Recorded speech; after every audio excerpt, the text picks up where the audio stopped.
ভিডিওটি শুভেন্দু অধিকারী টুইট করা।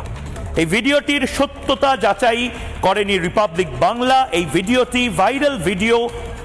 এই ভিডিওতে যে ছবি দেখা যাচ্ছে সেই ছবিটায় আপনারা দেখতে পাচ্ছেন মা কালীর একটি বিগ্রহকে পশ্চিমবঙ্গ পুলিশের একটি প্রিজন ভ্যান, যে প্রিজন ভ্যানে একটা সময় আমরা বহু নেতাদেরকে উঠতে দেখেছি, যেমন পার্থ চট্টোপাধ্যায়, যে প্রিজন ভ্যানে একটা সময় আমরা কুণাল ঘোষকে উঠতে দেখেছি, যে প্রিজন ভ্যানে অপরাধীদেরকে ওঠানো হয়, সেই প্রিজন ভ্যানে মা কালীকে তোলা হচ্ছে। এবং তোলা শুধু হচ্ছে না, ভালো করে দেখুন, মানে ভালো করে ভেতরে ঢোকানো যাচ্ছে না বলে মা কালীর বিগ্রহটি একদম ধাক্কা মেরে প্রায় ঠেলে ঢুকিয়ে দেওয়া হলো।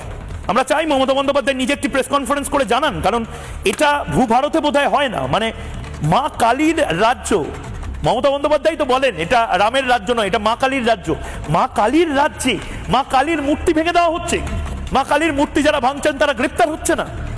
মমতা বন্দ্যোপাধ্যায় আপনাকে প্রেস কনফারেন্স করতে হবে, অভিষেক বন্দ্যোপাধ্যায় আপনাকে প্রেস কনফারেন্স করতে হবে।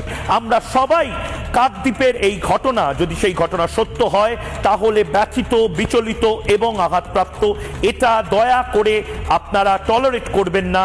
আপনারা বলুন কারা এই ঘটনা ঘটিয়েছে, আপনার পুলিশ কেন এতক্ষণ গ্রেপ্তার করতে পারেনি।